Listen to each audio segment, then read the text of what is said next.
Respiratory. Hi, my name is Amy and I'm a respiratory care student, and today I read the order that you need to be placed on oxygen tank. So here I have an oxygen tank, and you can tell that by its green color and its label. It says oxygen on it. Alright, so first off, I'm just going to check your ID band, and I'm also going to get down your vital signs before I place the oxygen on you. And I'm going to give you a little regulations that go along with oxygen tank, just that way you're informed, and that way if any of your visitors come, that way they're also aware of what can happen.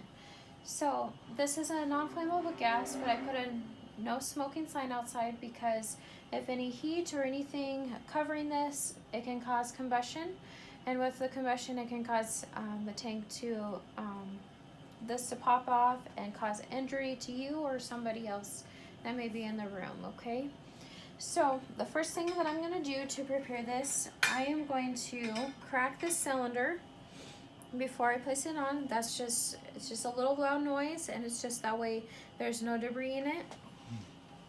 And this tank always needs to stay in the safety cart at all times to make sure that it does not fall over or anything to cause this valve to pop off.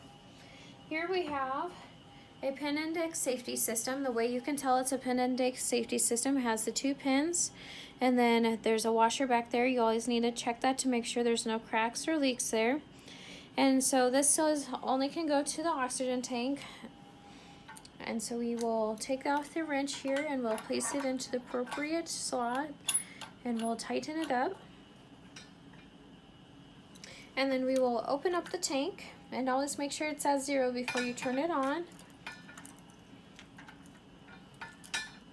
And then we will read to see how far it's at. So it's at 1,000.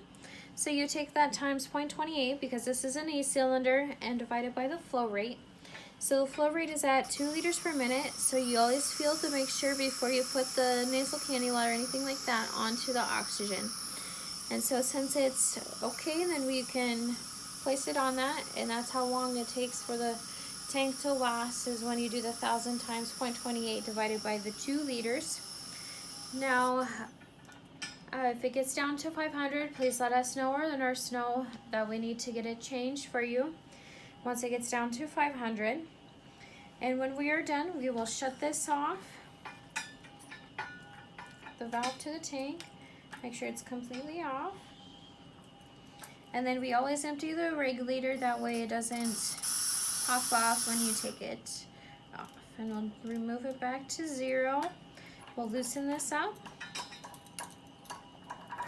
place it in a safe area where it's not going to fall down, and then we'll leave the wrench on there, and we can put a safety cap over this tank, that way nothing happens, no leak or anything like that.